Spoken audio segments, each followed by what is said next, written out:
l'entreprise qui était en charge de nous fournir les plans d'exécution, c'est-à-dire le bureau d'études, nous avait bel et bien fourni les plans et nous avions les plans des semelles sur le chantier. Et le problème, c'est que les armatures, dans les aciers, le diamètre d'acier qui était mentionné sur les plans d'exécution, ces sections d'armature-là n'étaient pas disponibles sur le chantier. Donc, nous avions nos plans d'exécution en main, des semelles, mais il était marqué sur le plan, par exemple, HA10, alors que sur le chantier, nous avions que les HA8 ou alors les HA10, ça c'est un exemple. Voilà. Donc, et il était question pour nous de réfléchir sur comment utiliser donc, la section d'armature disponible sur le chantier. Voilà. Et vous savez, les résultats, les retards de livraison du matériau viennent vraiment beaucoup nuire dans l'avancée des travaux.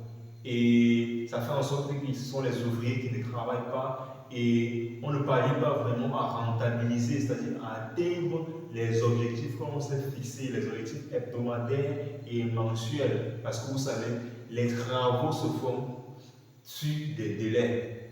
Oui, les travaux se font sur les délais. Donc, on était donc face à ce problème. Il était question pour nous de trouver une solution afin de faire avancer les travaux et d'atteindre les délais d'exécution. Alors, salut à toi qui m'écoute.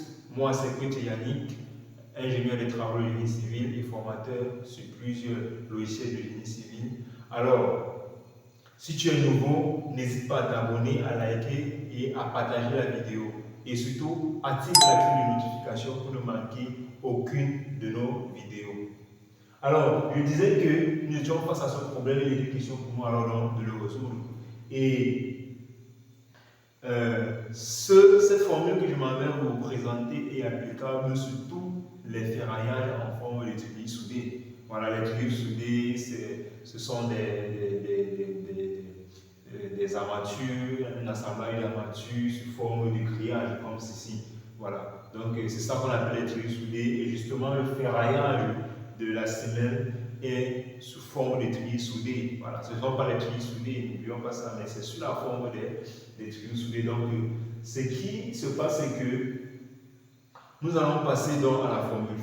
Qu'est-ce que dit la formule? Déjà, avant qu'on ne prenne la formule, on doit faire certaines nomenclatures pour qu'on se retrouve rapidement. Alors, nous allons noter NBA et nous avons appelé la section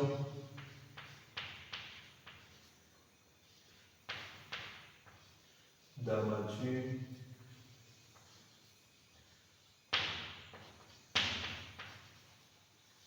actuelle. C'est la section d'armature que nous avons sur le chantier. Et nous avons appelé NBP la section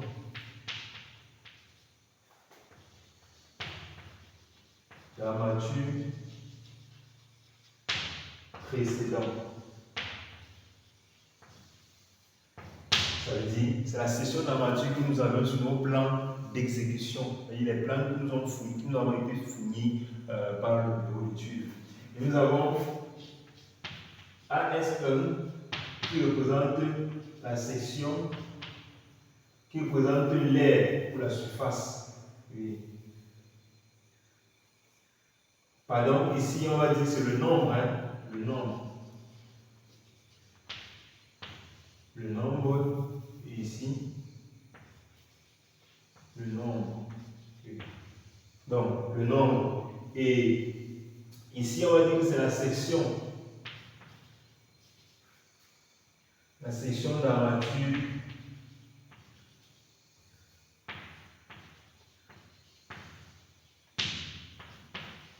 précédente. Et AS2, section d'armature actuelle. Voilà. Alors, nous avons la formule donc de NB actuel, c'est le nombre de bas que nous voulons utiliser actuellement en fonction de la session d'armature que nous avons sur le chantier, j'espère qu'on se comprend parfaitement, est égal à le nombre de barres précédentes fois la section d'armature précédente sur la section d'armature actuelle. Voilà, donc j'utilise les petits mots comme ça, là, des petites annotations, afin que nous comprenions parfaitement là où nous allons. Alors, c'est égal à, nous savons que AS1 sur AS2, nous savons que la surface d'un cercle, c'est pi d carré sur 4. Donc, en faisant pi d carré sur 4, c'est-à-dire pi d carré 1 sur 4 sur pi d carré 2 sur 4, on obtient donc une simplification. Et voilà ce qu'il en vient. Il en vient que NBP fois phi, ou alors diamètre 1 au carré sur diamètre 2 au carré. NBA. Alors voilà la formule. Alors maintenant, on va prendre un cas pratique. On va prendre un cas pratique afin que vous compreniez parfaitement de quoi est-ce qu'il s'agit. Alors nous avons ici notre semelle d'un mètre carré, 6H à 10, 6H à 10. Et il est question donc pour nous de transformer cette section d'armature. Ça veut dire, nous supposons que nous n'avons pas les 6H à 10 sur le chantier. Nous avons plutôt les 6, nous avons plutôt les H à 12. H à 12. Qu'est-ce qu'on fait? On applique tout simplement notre formule, ça veut dire le nombre, parce qu'il est question de trouver le nombre. Ici, le nombre. Donc c'est le nombre qui nous intéresse. Donc on aura 6N.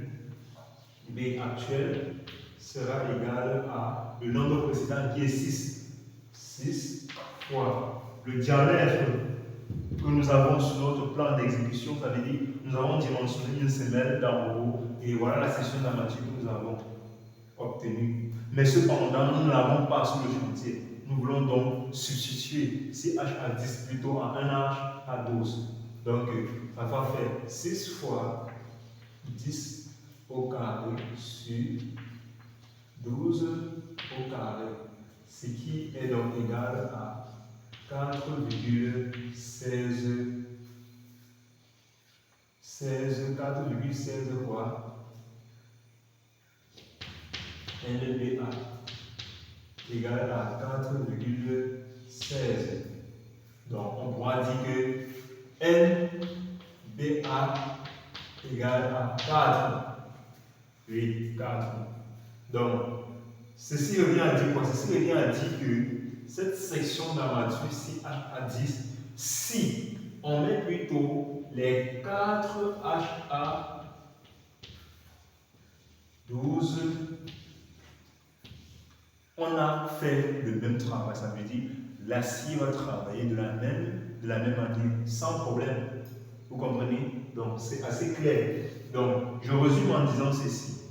Si vous êtes sur un chantier et qu'il y a rupture de stock des matériaux, le fer, dans notre cas, puisque nous traitons le cas du fer, et que nous voulons tout de même réaliser les travaux, ça peut arriver, je dis bien ça peut arriver, alors appliquons cette formule qui marche parfaitement. Et je rappelle que cette formule est applicable sur tous les plans d'exécution sous forme de treillis soudés.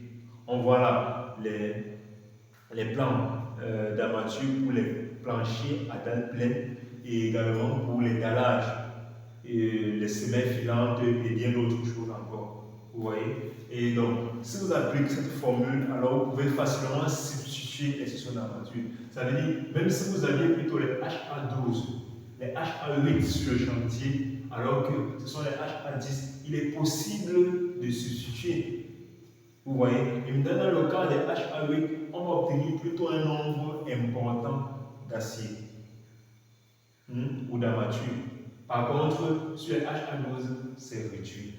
Alors, on va obtenir exactement ça. On a pris cet exemple-là. on obtient 4H. Ça veut dire qu'on peut refaire, on peut donc demander au ferrailleur de faire notre plan, d'attacher notre armature, notre semelle, et avec plutôt les 4H à 12. Ça veut dire on met 4H à 12 et 4H à 12, et puis le travail peut continuer. Donc, n'hésitez pas à mettre en commentaire, à poser des questions, à faire des suggestions des vidéos, et surtout, abonnez-vous.